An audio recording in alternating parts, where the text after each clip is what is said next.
Good evening. We're back on Landscapia's live tonight. I'm going to invite Adam, Utopia,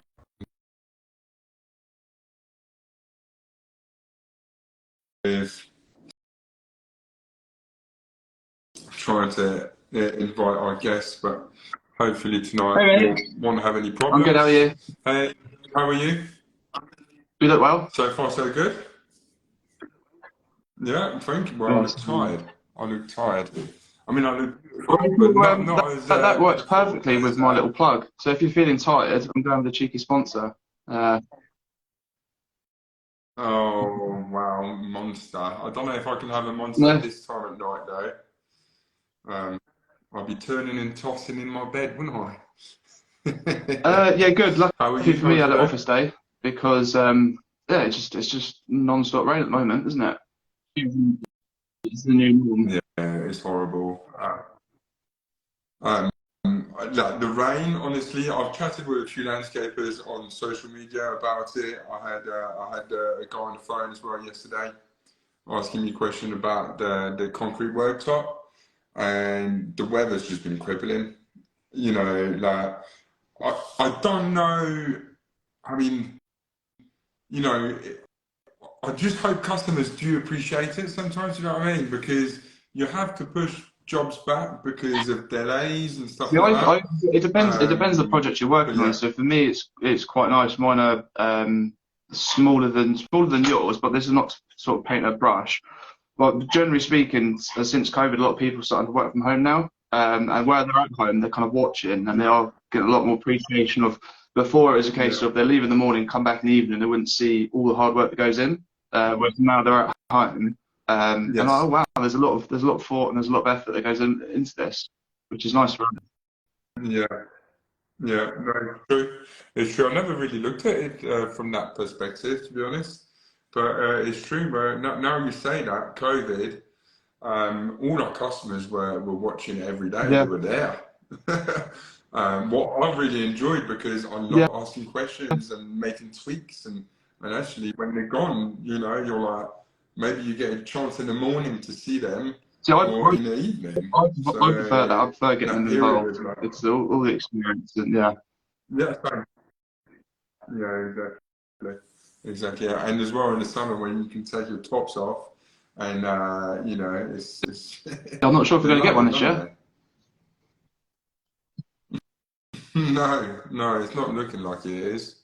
So, Marc Lane, really excited. Yeah, he's it'd be good to, obviously we're hitting on like a diverse group of guests, and with Marc, a bigger company, lots of projects on at the same time, lots of staff. Recently won awards before, but recently won awards at the APL. So that'd be interesting to hear a perspective from someone that's operating on a large scale. No, exactly. I've had a brief chat with him on phone, and yeah, it's a very sizable company. I think they're 15 in total, 15 employees. I think it's 12 landscapers and 3 in the office, something like that. So yeah, it's sizable, isn't it? I mean, for the domestic sector, it's a pretty well established and big company. So it'd be quite good to hit that as well, to see how he got there, and what hurdles he had to cross for people out there that want to get to that stage. So yeah, I'm going to try to invite him, and hopefully it all pans out. Fingers crossed. So, fingers crossed. It would be nice if we don't have any how do you call it? Any issue. Well, look at that. That was smooth, Martin. That was very smooth. Great entrance. Yeah, a very good-looking man as well. Just come on, you know, you're gonna blow some people away, aren't you? How you doing, mate? I'm good, thank you. Good. I've just heard you. Yeah, it's great to be. It's good to have you on. I was just hearing you talking about the weather. It must be the bane of everyone's life at the moment. It's not been fun. Yeah, it's not so bad the rain so much as the wind, because you can't put the gazebos up even if you weigh them down. The gazebos just So that's what's more frustrating, is the wind. I think we've lost a few gazebos. Yeah. Yeah. And when it rains sideways, you have to put the sides on the gazebo. Because if it rains sideways, it don't matter if you've got two gazebos, everything's getting wet get anyway. to that point where you think, so, you know what, I'm just going to call it. Yeah. Yeah. I mean, I've been there, but recently I've just tried, because we had so much of it, if you do call it, I mean, we would have worked barely any days, in the last month. So it's tricky. I think having the right gear, as in the right clothes, the right boots, the right coat, and like you said, have a tent for your tools. I think you can kind of make it work, although it's not very enjoyable. I feel like I'm the most fortunate out of the group, living down the south, because we've got the South Downs, so the weather gets broken up. So I was on the phone to Mark last month, and he was, "Are you working today?" I was like, "Yeah." He goes, "It's snowing though." I was like, "It's not." So you guys get a lot more. Yeah. We had about 6 inches of snow, and you was in your shorts. Yeah. What a difference. Yeah. That's typical Adam. So, a bit about you and your company, cool. I would say. Yeah. Let's so start with we're that. based in Birmingham, or close to Birmingham, as you can probably tell. So we're a design and build business. Started in 1700s, going a long time. Not quite that long. So 2006 we started. What's that now? How's your math? In 17 years? Yeah. I'm not very good. Yeah, so I was going to say that. Adam will tell you my math is not very good. So I started literally 21, 22. Worked for a company as a landscaper. Kind of just got that kind of entrepreneurial side of me. Wanted to just do it on my own. Had no idea what it was going to be like actually running a business. I think that's the biggest thing probably people miss, is that you start a business because you know a trade, but running a business is completely different, isn't it? So, and probably the first 5 years I hated. It was just working 80 hours a week, less money than I was earning when I was working for someone. It was just dark days, really. But I think you have to go through those pains. I think it's easier now. It seems to be easier now. When I speak to guys, younger guys, there seems to be a lot more help around now, and obviously with Instagram and people sharing, like we're doing now, kind of sharing experiences, and people wanting to help, where I didn't have that. There wasn't anyone, there wasn't anyone to kind of talk to, and you just had to kind of bump your way through. We touched on that, how social media and other platforms really help. I think the next generation are going to have so much more information than we had when we started. Whether it's offset with the younger generation not wanting it as much in terms of the graft, I don't know whether, if we had that back then when we did really want graft. So it's, so we kind of bumped our way through, and then it just clicked, and, and we just grew and grew, and we are where we are now. So it's we've gone up and down, and now we're just going up, and we're really pleased. So for you, was there like a defining? You said the dark times. When did it suddenly click? What happened after that 5 year period? Yeah, I would say we kind of just started to get out of that, where the names around more, and you're kind of finding your feet. Having better people. I may have not been the best landscaper either, and obviously I needed, and that's kind of a good thing for people to understand, is knowing your strengths and always employ people better than you are. And the biggest moment, the change, I always say the business is going that long, but really, I would say when my second son was born, probably only, he's 8, 7 turning 8. That was when it really changed, because I suppose like most people, you're trying to run a business, you're trying to do the accounts, trying to be on site, deal with customers, it's too much. It's too much for one person, isn't it? Yeah. inquiries, everything. So It's a if lot you to look deal with. fortunate, I know you've got, you know, your wife, and does Nicole do much in the office? I was on site as well, isn't she? She's everywhere, isn't she? She did do, but now she's studying for the London College of Garden Design. Oh wow! But we didn't realise, we didn't realise quite how intense it would be. So all of her time has been sucked into that. So until she finishes in June, I'm in that same position, that doing everything. I love doing my own designs, but that's bringing on more work. So working on site at 6:30, get back at 5. I can only do sort of like, I'll call it monkey stuff, so emails and texts and stuff, because I can't design a garden when my brain's frazzled. The designing happens at the weekends. Yeah. So from now until, I guess, summer, it'll be every single weekend work. But it's short term for the longer picture. But yeah, you can't. What I'd say with you, Adam, is you've really got that eye for wanting the next thing, and I think you're kind of making all the logical steps to get there. And I think that's you know, information that everyone should take home, really, is that, you know, you should. It's not always going to be perfect to that exact point, but you need to have a goal. You need to have a goal in place, and you need to work towards it. Have those stepping stones, and I think that's what, you know, Adam's doing. So getting back to kind of that defining point, when my wife was on maternity leave, she came into my office and saw the absolute disgrace of my filing system, post-it notes on the desk, and a book where people hadn't even got back to, and designs I hadn't done, and, you know, it was absolute shambles. And she forced me to contact everybody in that book, to apologise and to say, you know, sorry I didn't get back to you, and you're still interested. And we got all the way through, and it was painstaking, and it was the right thing. Says, do you realise you need someone in here? You need someone. I thought, I don't need, you know, at that point I was kind of off-site, and I was doing the office, and I thought, well, I'm only doing an office job, which seemed easy from a site job. It just seemed like it was, you know, a relief.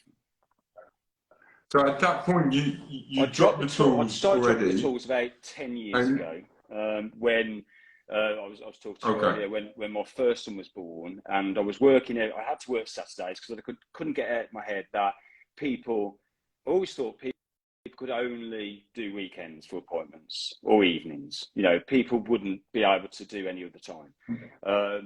Once I changed that mindset and realised that, you know, these are the times I work, and, you know, whoever fits in, and actually it's not an issue. It's never been an issue since. So because I was working those Saturdays, I was determined to have a day with my son.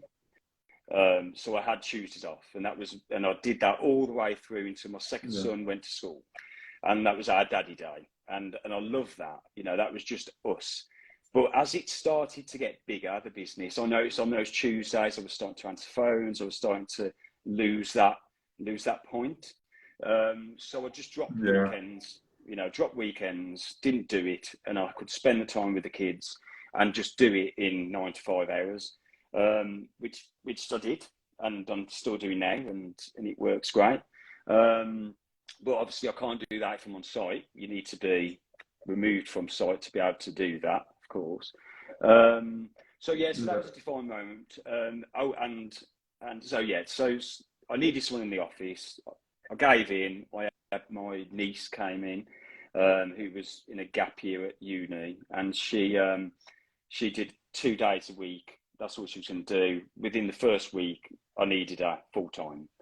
And then it grew from there, and I thought, oh my God, I couldn't believe things were being ordered, things were scheduled right, and it was still nothing to what it is now.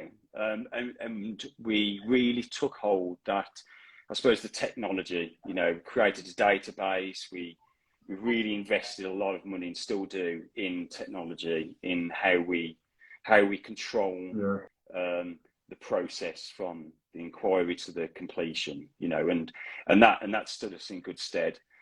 So really having a backbone of a good wife who understands business was like a real big thing for me.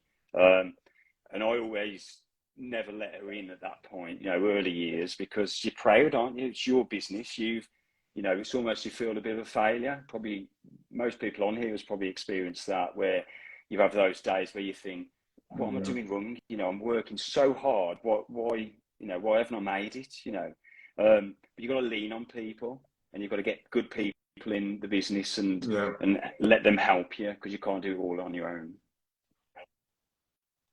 No, I quite agree. I mean, for me, I don't like office work, as in just going back on what you've done and comparing to where I am. So I would rather put that side of the business in charge of someone else, i.e. my wife at the moment, because I'm dyslexic. Like using a pencil and a computer ain't for me. Yeah. It's just not for me. Although, like you said, I'm proud of my business and I love it. And the Tisserand name around where I live is known for what we do. But you know, for my side, I'm like the opposite of you two, because I've really started to know Adam more, and I can see the direction he's taken, and it's very similar to what you're doing, and he wants to go kind of that route and bring work in and blah blah blah. I'm the opposite. You know, in some ways, the day I'm in the office having to manage the business more, I think I'll be really upset. But that's super important. Though. It's about to have that much self-awareness that you know what your strengths are, you know what you enjoy. You need to enjoy what you do. So exactly, you need to. So for me, although yes, having a bigger company it sounds really like it sounds nice and stuff like that. But I think I'm at the stage now that I know that I love the tools. And I'm learning from Adam. I'm obviously learning from you tonight that I do need to think about my future, because although I had you on the phone earlier and I said, you know, yeah, I can't be doing this for the next 30 years. Yeah. My body won't be able to. So I need to teach people my skill. I need to transfer that knowledge and have the right people in place for me to then kind of take a step back and be happy to talk with my customers about the projects and manage them instead of, but it's quite inspiring to see your journey and how you took it. So it was kind of driven by the kids. I would say so. Maybe. Yeah, and also I suppose it's never a good position when you're it's only you that brings the money in. That's the scary thing, isn't it? If your back goes, you're not earning money. You know, that's the scary thing. Yeah. And I think I don't like that risk. You want to have more than one person who are bringing collectively. And if you've got a lot of people in the business, if one drops out, you've still got a lot to pick it back up. So when you're kind of almost like a sole trader, or you're just a smaller business, and you know you bring home, you know, the projects, it's completely on you, and that's what scares me. So just a question on that, because, and this is just for my own interest. So my projects, I've had 2 teams at the same time, landscaping, then 1 team tree surgery, and another team maintenance. So we had 4 teams in one go. But the level of detail that I put in a project, my staff is, or maybe they're not trained enough to put in what I put in, because it's my own business. Do you understand where I'm trying to go with that? So it's my own business. So, or maybe it's me being naive to expect that people haven't worked as hard as I have.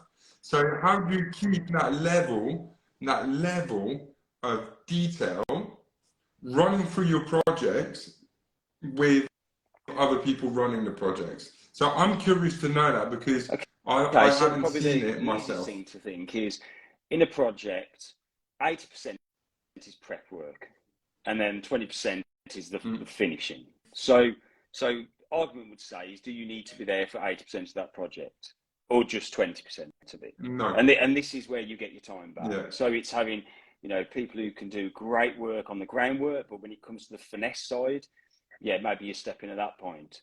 while you're still training other people. So it's just knowing where your time's worth putting into a project. Exactly. So that's something I've been discussing recently, a little bit with Adam as well, saying, okay, I want to scale this up. How can I scale this up? Oh, okay. So like you say, the groundwork boys go in, you know, you can even lay it all out for them. It's, you know, no offense to people doing groundwork. It doesn't take huge amount of, you know, I don't want to say it because that sounds rude, but it doesn't, you know, it doesn't take huge amount of know how to dig a sub base, put it in, compact it in layer, blah, blah, blah. And after, the same with like turf laying. So I'm laying turf today and tomorrow, but it doesn't take huge skill to lay turf. So those jobs can be passed on to your guys are training. The smaller thing. Yeah, exactly. And then you kind of manage your time. Yeah, and obviously, I can see that. Groundwork, you know, how important is it that sub base is at the right fall? It's, you know, you don't want to be paving over a bumpy surface, you know. So there is the skill there, but it's trying to. I think this is what we all struggle with the industry, is we're all trying to train the next landscaper who can do all these jobs, and that's rare. It's rare to get someone who can pave, bricklay, you know, putting water features, prep work, you know, do all these things. You're trying to train one person to do, you know, and that's why, you know, I always harp on about it, but that's why landscaping is really underrated, isn't it? Because we have to be carpenters and bricklayers, and we have to be all these things, where other trades, they have one trade, and we're expecting one person to do all these trades. So it is difficult. It's difficult to get that all the way through, isn't it? And generally people who go on over. No, sorry, I was just saying that point. Have you got a system in place? Because what I was thinking through for my guys is what I've been actively talking in team meetings is looking to, as you just said, specialise people in certain areas. So whether it's Max specialises in decking, Steve specialises in paving. Yeah, it's difficult. You've got to have. I don't know, because people that love landscaping love the variation in projects. So I know I go from the paving and I'm like psyched, I'm gassed, and I'm wanting to put detail in it. Once that's done, or I'm halfway through it, I'm like, okay, I'm done with this. I want to do something else.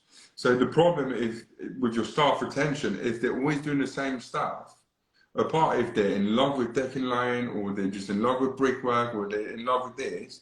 Well, don't know. They're going to lose interest. That's obviously what you feel, but for them, they may not. You know, obviously you're entrepreneurial, so you like to be excited by new things. But there's a lot of people who like to know what they're doing and want to be good at one thing. And that was my thought process. A lot of people get a lot of pride in becoming a specialist, becoming a perfectionist at certain things. Yeah.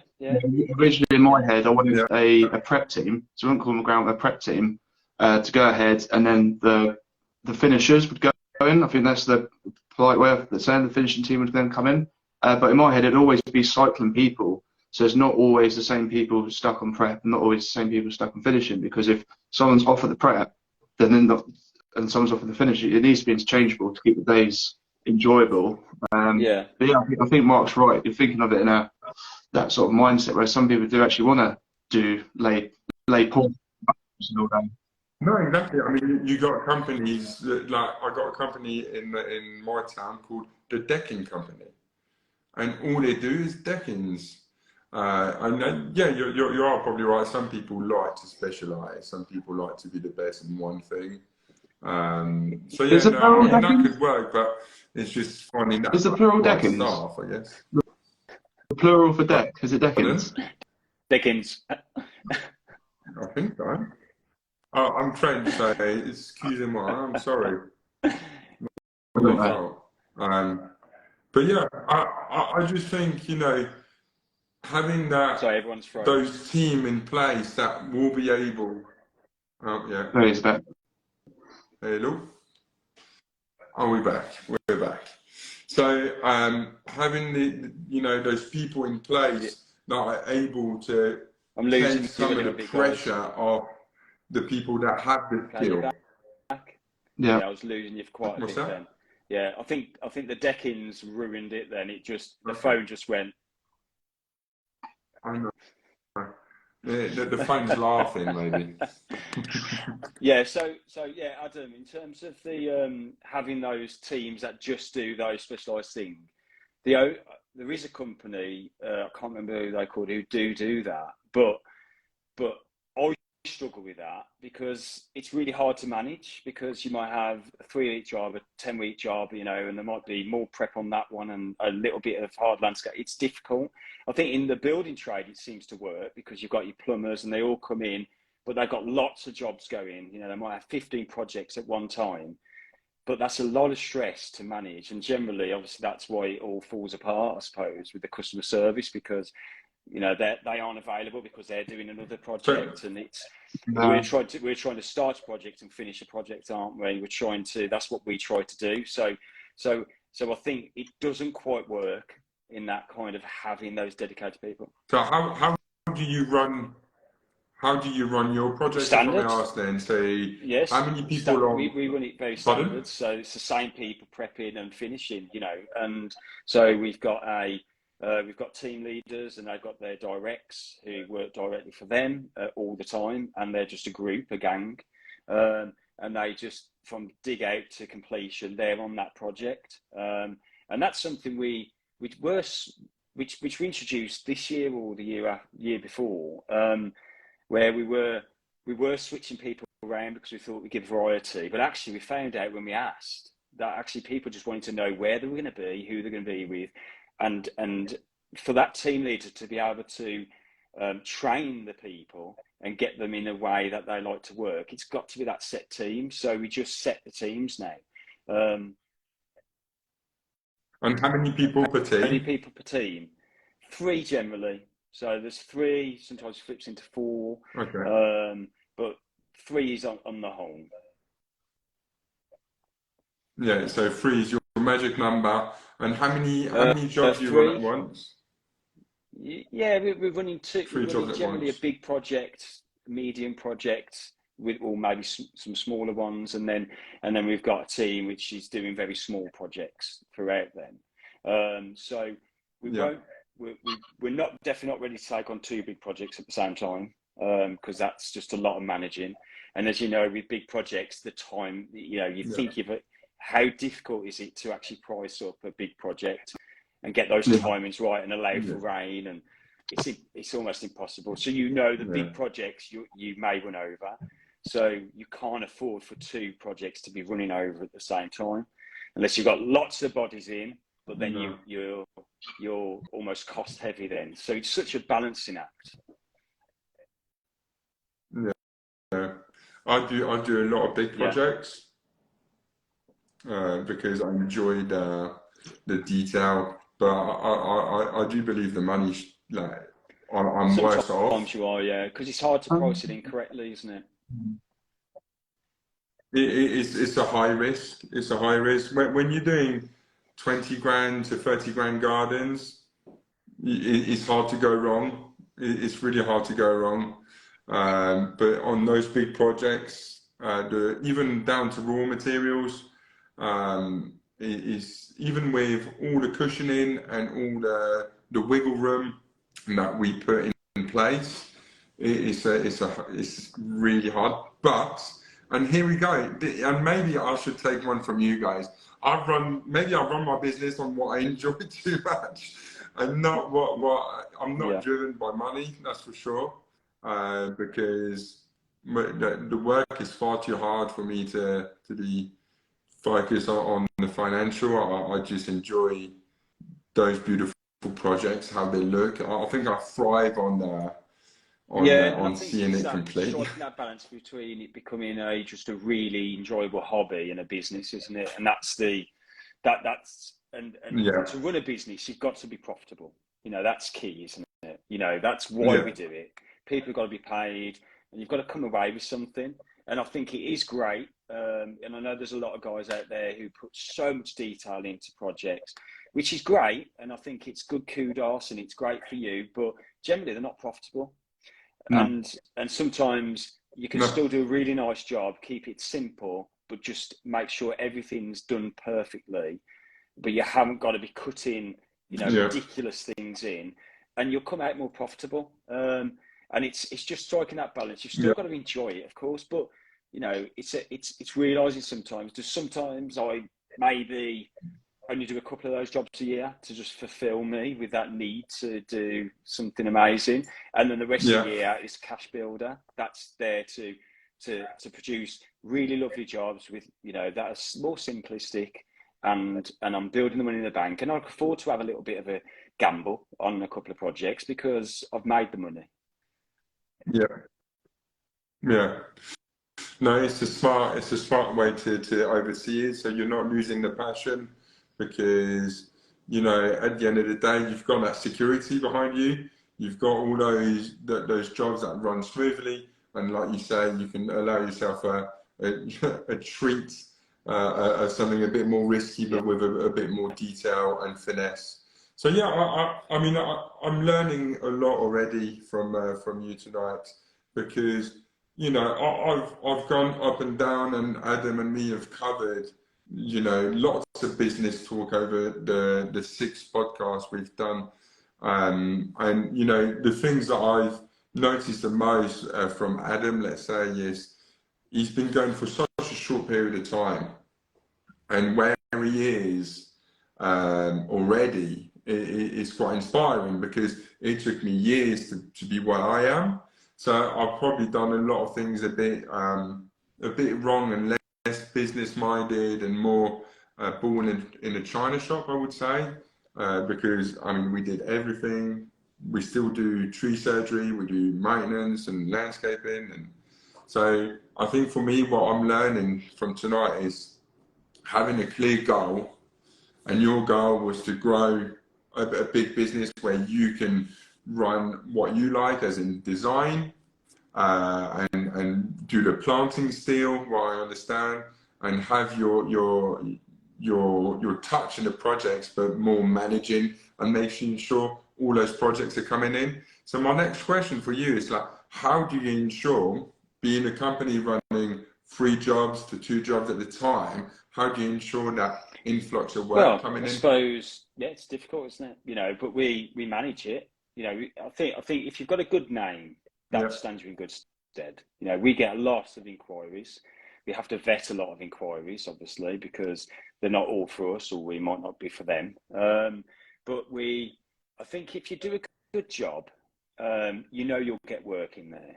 You know you will. Obviously, you know, I've really, you know, pushed on the design, and we do 3D walkthroughs, and we really, you know, that's a big passion of mine.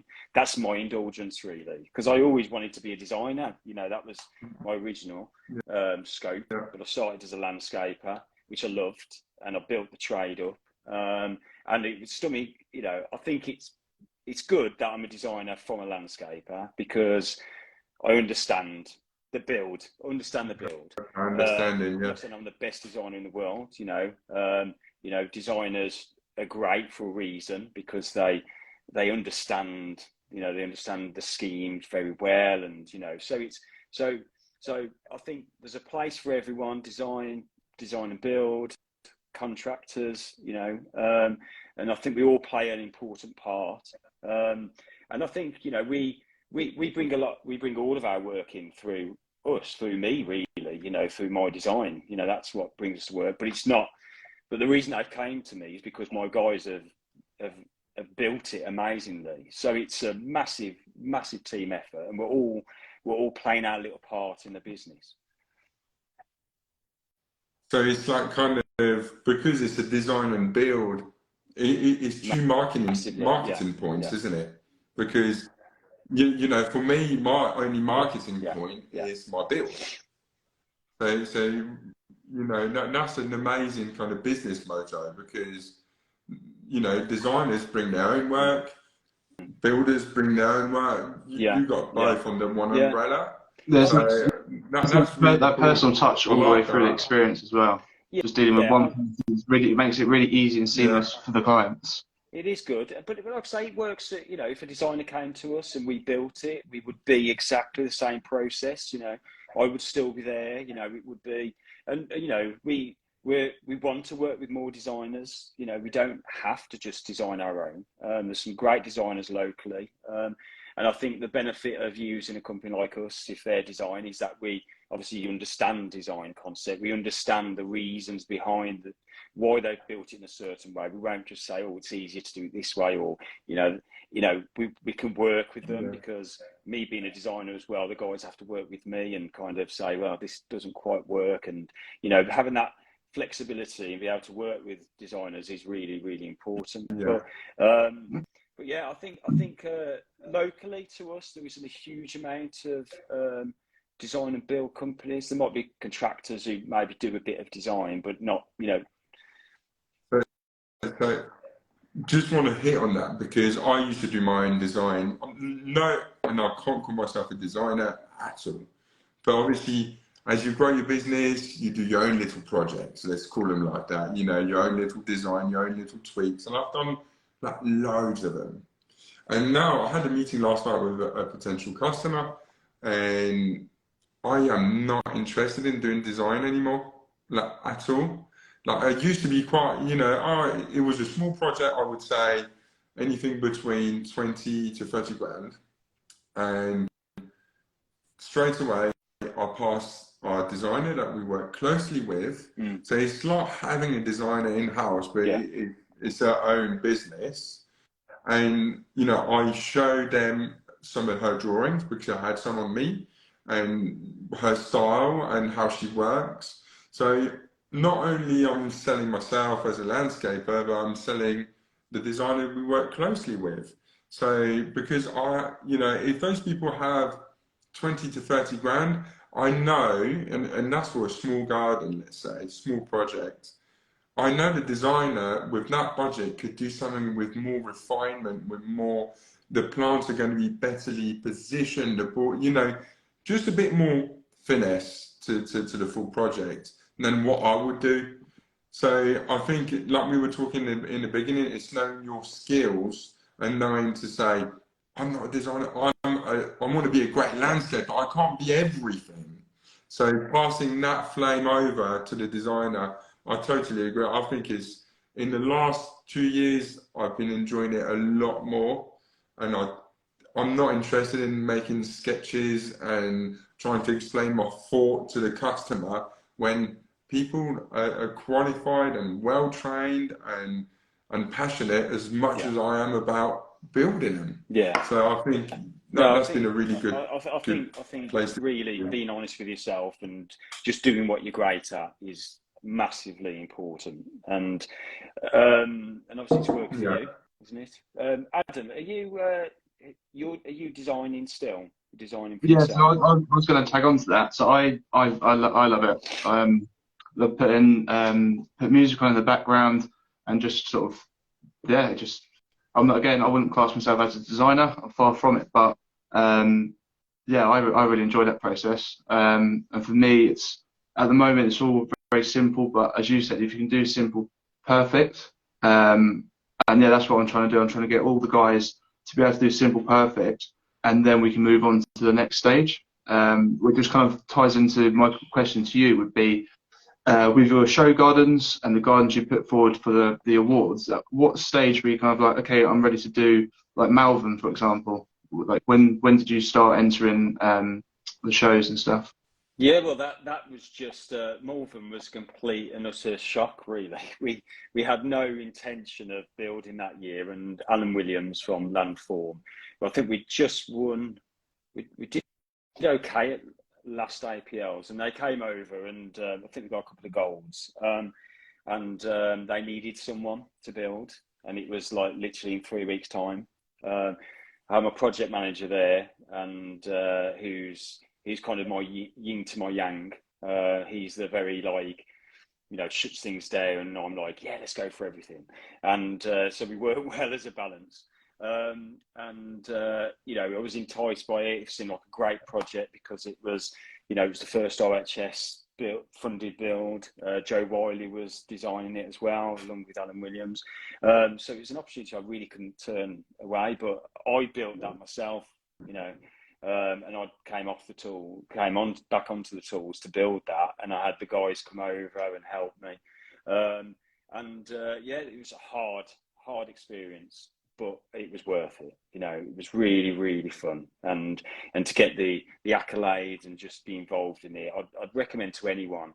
Probably the best advice is plan.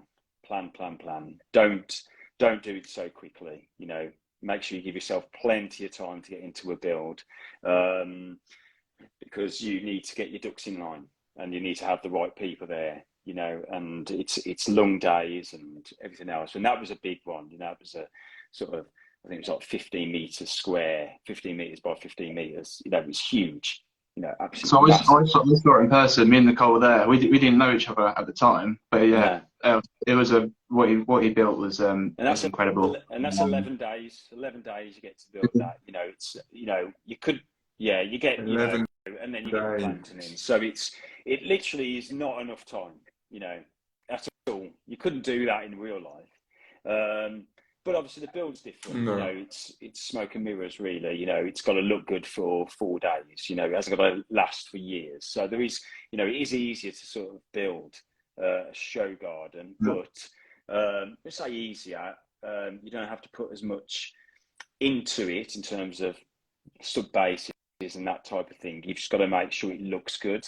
And that's what you judge from. But no, I was really pleased with it. And so that was your first one, is that right? First and only.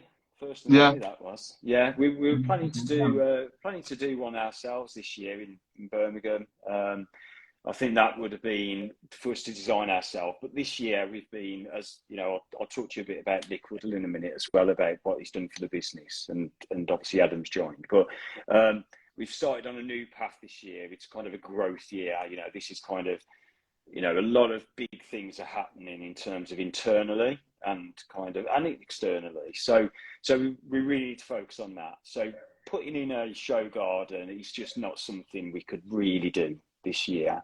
Got a lot of projects booked in, beautiful projects. So next year for sure, you know, we'll design our own, build it, and be in complete control of it. Oh, that'd be amazing. That'd be amazing. So this year you're saying, I just want to dig a little bit more in. So this year is building a bigger company again. Yeah. Are you scaling it up? What's your goal? Yeah, growth. What's the end goal? We're very fortunate now where we're getting a lot of bigger projects now, like big projects. You know, so, and they're needing more people on site. You know, the three to the team is not enough. So we need to grow it. So it's about that, but bringing new people in, it needs to be in the right culture. So there's a lot of core stuff that we're trying to get together. A lot of stuff I could bore you with in terms of business stuff. Like I say, I was on the phone to. If no one knows, Nick Woodall is a business coach, great in the landscaping industry, and we started with him this year. Yeah, we tried to have him. We are going to do a reattempt to have him on, because I had him on the phone. First of all, I don't know him like you two know him, but he sounds very genuine and very informative, and I think he's a business coach. Full stop about a lot of things, but I think he is specialising a bit more in the landscaping field. You know, it's kind of a skill that can be transferred into different businesses, but he does seem to have honed into that, and the response is really well. And it was Walker Landscapes, who are up in Cheshire, Ben, great company. I was speaking to him. I was at the Barley Awards, and he's doing really well. You know, he's just suddenly like doubled his turnover, and I said, "What's your success?" You know, and he said, "Well, I took a business coach." And for me, it was always a business coach. Like, what? You know, what's that? You know, do I need that? You know, someone to just give me all these kind of cliche comments and. Which is funny, because I think we're all each other's. So Mark was the one. As soon as Mark gave me the nod, I was like, "Yeah, I'm joining." And it seems like I've given you the nod now, and you're being. Yeah. I mean, I'm definitely interested, because You know, seeing, and again, it's all about, and this is why I love this platform because, you know, I get a lot of messages about practical stuff.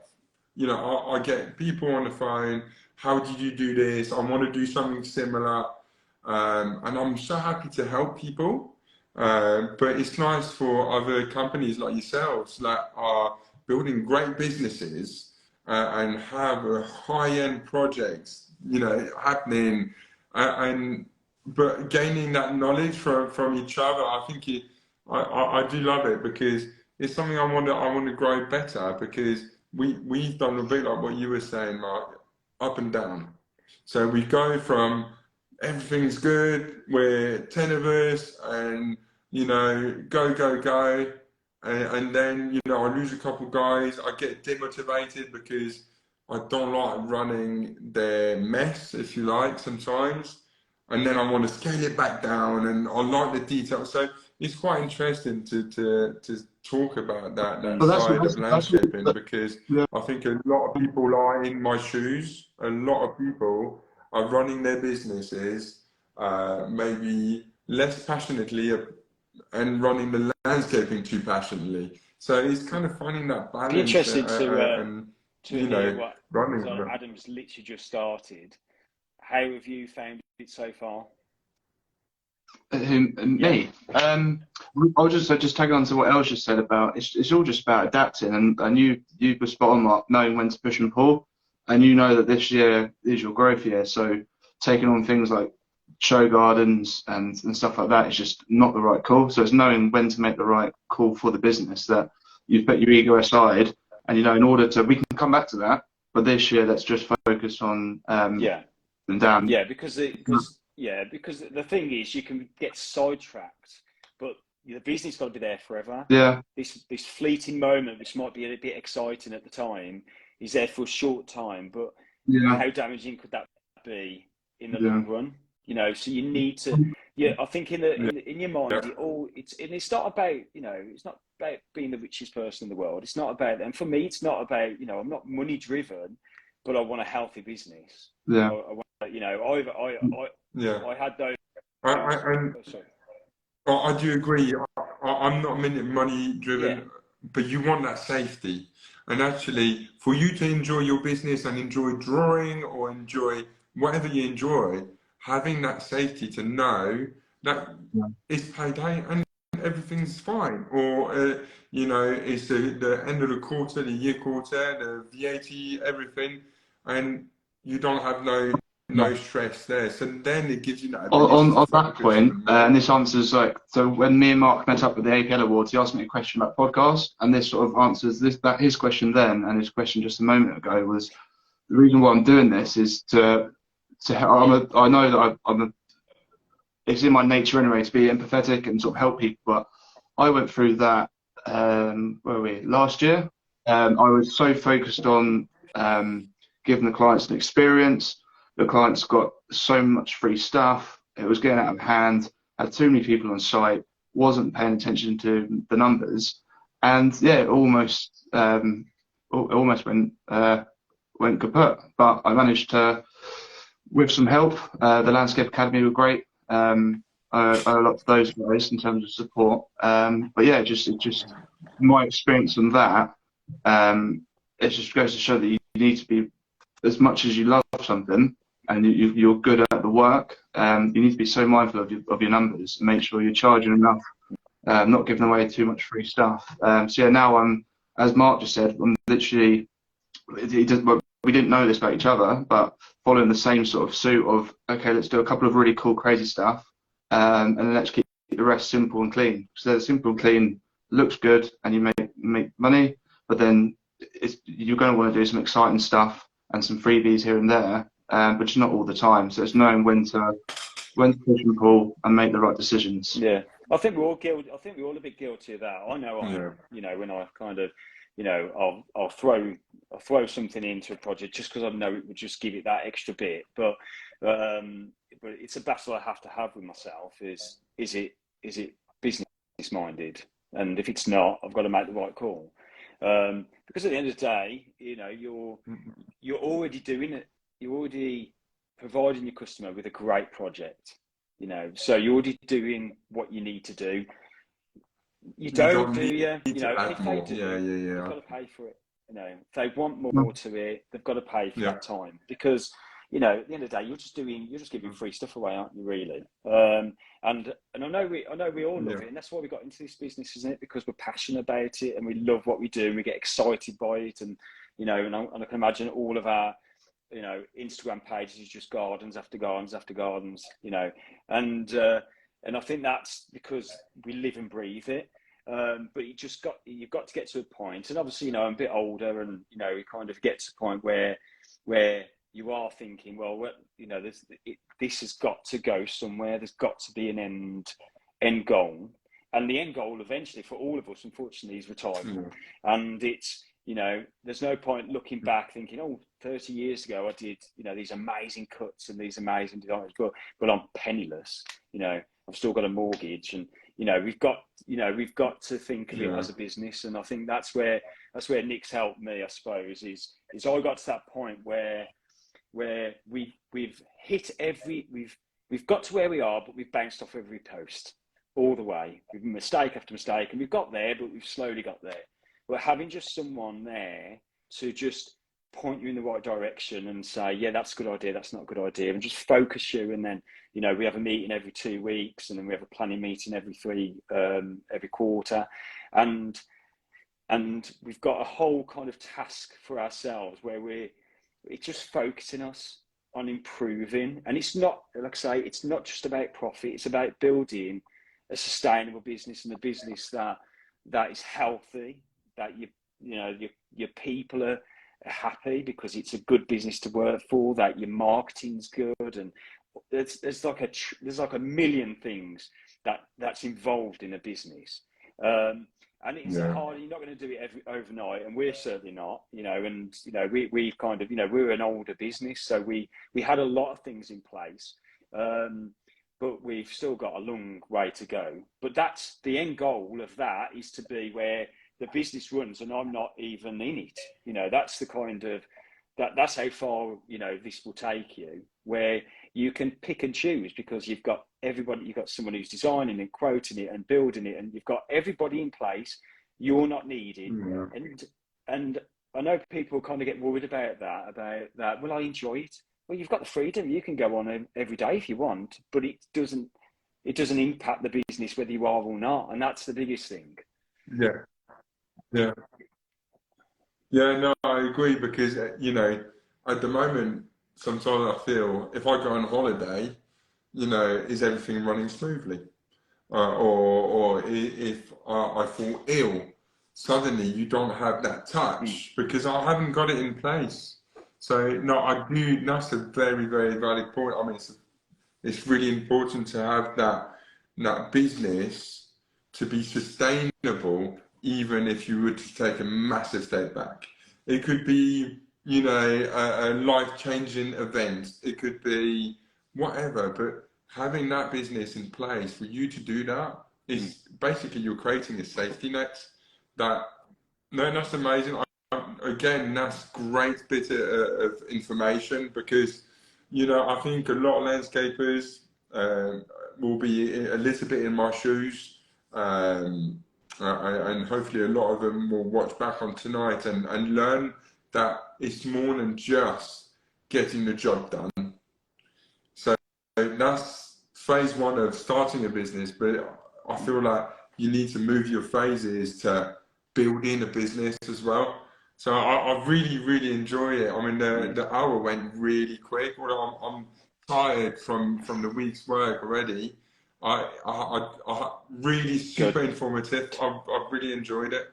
So you know, it's a lot to take, isn't it? From people like yourself, who has a company that it's been settled for a long time now, and you've obviously made those ups and downs, and now you're, like you were saying, you're only going up.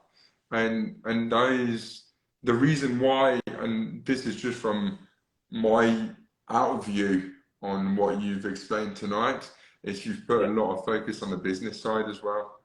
So That's definitely something I'm going to be doing tomorrow. I don't know. Just before we go, I was wanting to ask Mark, mean? but just going back, so when Gemma come in sort of full time, is that one of the biggest drivers for the this sort of it's been huge, yeah. So my wife, she works in the commercial industry for 22 years or something like that, and so she's always been there in the background, but she wasn't enjoying the job, and the business was good, and I said, look, I need you now, this is your time to come. It's scary because we suddenly went from a stable wage and a company, and we thought, it was a scary point, but Gemma's like very much system and process driven, hugely, and she's always going to be the boss, and she's my wife, so she's just she just focused me massively, and she's took hold of the stuff that I'm not good at. I'm not a detail person. I'm not that academic. I'm good at design and talking, and that's my gift. But I'm rubbish at the detail stuff. And she works really close with Melissa. So Melissa's my right hand man in the office, who's absolutely amazing. He's great with the customers. She's just great with that. Lee, who's my brother, who's the project manager, who runs everything. Then you've got all our team leaders, Greg, James, Faz, and all the way down. Like, they're all great people. And I think getting back to the point of, has it helped with Gemma? Yes, massively. But we're all a team, and I think every one of us is important in the business.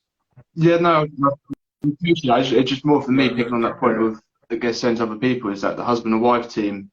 I think all three of us are very fortunate that if it works, it can be, you can have huge success from. Don't get me wrong. She we had our moments at the start. It's difficult. I don't think she realised how crazy I am, and kind of flaring up at the stupid little things and stuff. This is crazy, man.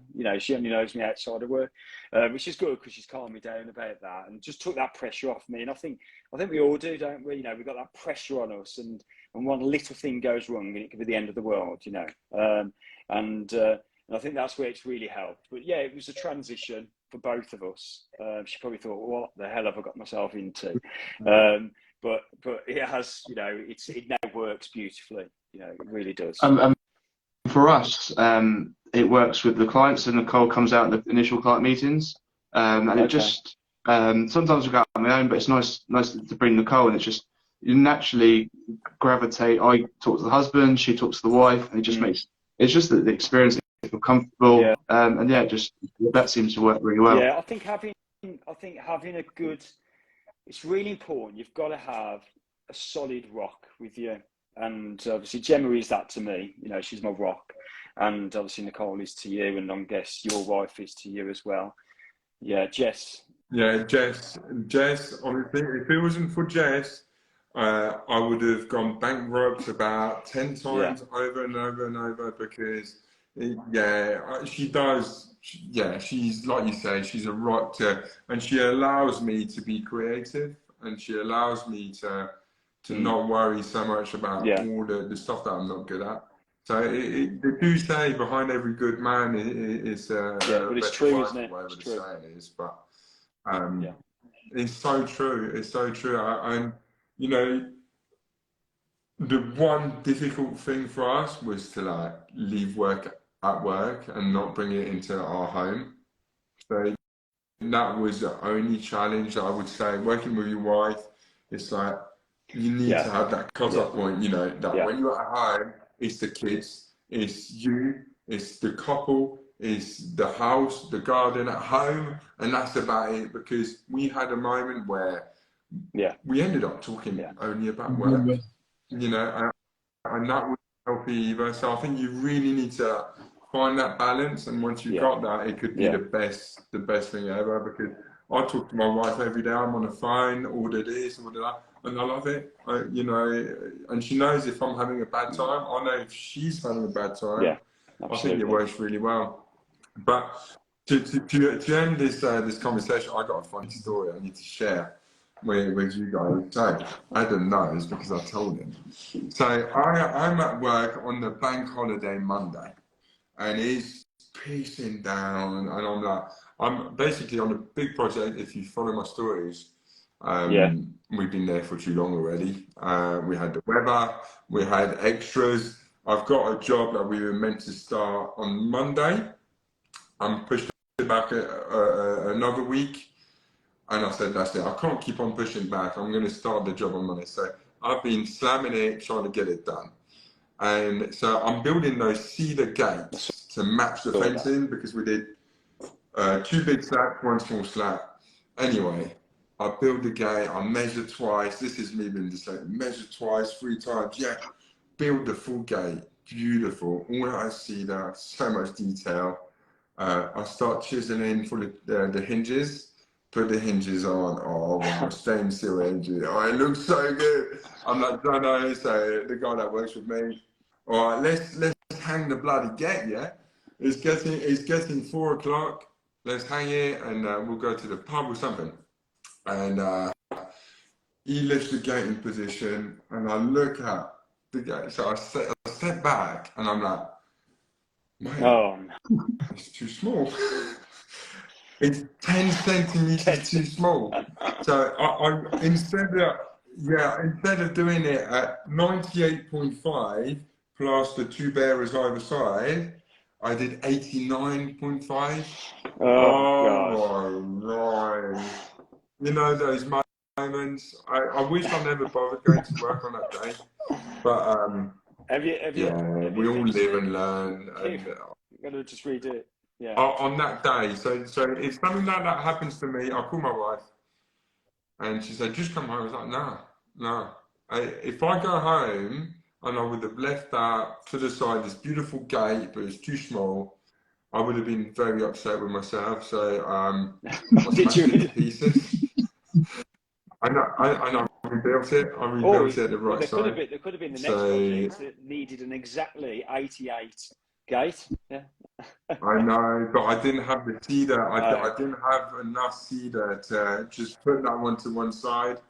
But to be honest, I could have ordered a cedar, because I'm ordering more cedar to do around the kitchen. But I'm a bit weird like that. If I started, I want it done. If I started something, I know I can fix it. I'll just fix it, because if not, it's just I can't go home. I can't allow myself to. It's like I've failed. Yeah. But anyway, that was my funny story of the week. Hopefully, no more of that tomorrow. But I'm looking forward to it. You'll have to all stay tuned, because tomorrow, Adam, this man there, is coming to help us, and we're going to do some filming as well for the podcast, for the live. We're going to do how do you call it? Record the intro and outro. Outro, that's it. So like that, we'll be able to refine a little bit our live for when it goes. I'm not sure if Mark knows, but Steve, who now works with me, project manager, he's smashing it, doing really well. He used to work for Els. He's just moved down near here, and I had a on Indeed, and we both said it was like perfect timing. Like, I'd only just put it up on Indeed. He moved down, and then day 2 of him living down near me, he saw the advert, applied, and started that Monday. So it was all perfect. Yeah, perfect timing. Meant to be. He's a lucky guy, because I trained him well. It's just it's all well, but Steve, me, Nicole, and Steve are going up there. So it'll be a good day. It'd be good. You'll be able to see that big project I've been on for the last few months. So, Mark, thank you so much for your time. Looking forward to it. But thank you for coming on. Thank you, Mark, for his time. It's been great to see you. Oh no, it's been great talking to you guys. Yeah, thank you, Mark. Are you going to be at the? He'll be collecting some awards. I don't know about that. Are you going to be there? I'm up for a couple of awards, yeah. I'm going to enter his physically. Cool. I'll meet you properly there then. Are you there? I look forward to seeing you there. Adam, have you got an award? Yeah, we just bought the tickets. Best new business, and Max is up for Apprentice of the Year. Cool. Good luck. Cool. And what award are you going for most beautiful landscaper in Birmingham area? In the Birmingham area, in the UK, come on. Or UK, or world. I forget what I think we're design and build, which there's some absolute stiff competition. And then I think we're in a price category. I can't remember what it was, but it's you got 2 anyway. So we did win it not last year, the year before. So hopefully we can repeat that. Hopefully this is our winning year. So fingers crossed, and hopefully Adam picks up a couple as well. Yeah. And then we'll go out for a few drinks then. Yeah, well, fingers crossed. Yeah. Are you guys staying up? It'd be good to meet you. Of course, we're staying. Yeah, I think we're going to stay now. Yeah. Is Nicole going down? Yeah. She's got a day of college, so. Oh, cool. Gemma's going as well, so that'd be good. Yeah. Oh well, we can all meet up with our wives and not in front of the screen, so that'd be good. But thank you again, and that's great. Have a great evening, guys. Cheers, Ed. Bye. Bye. Bye.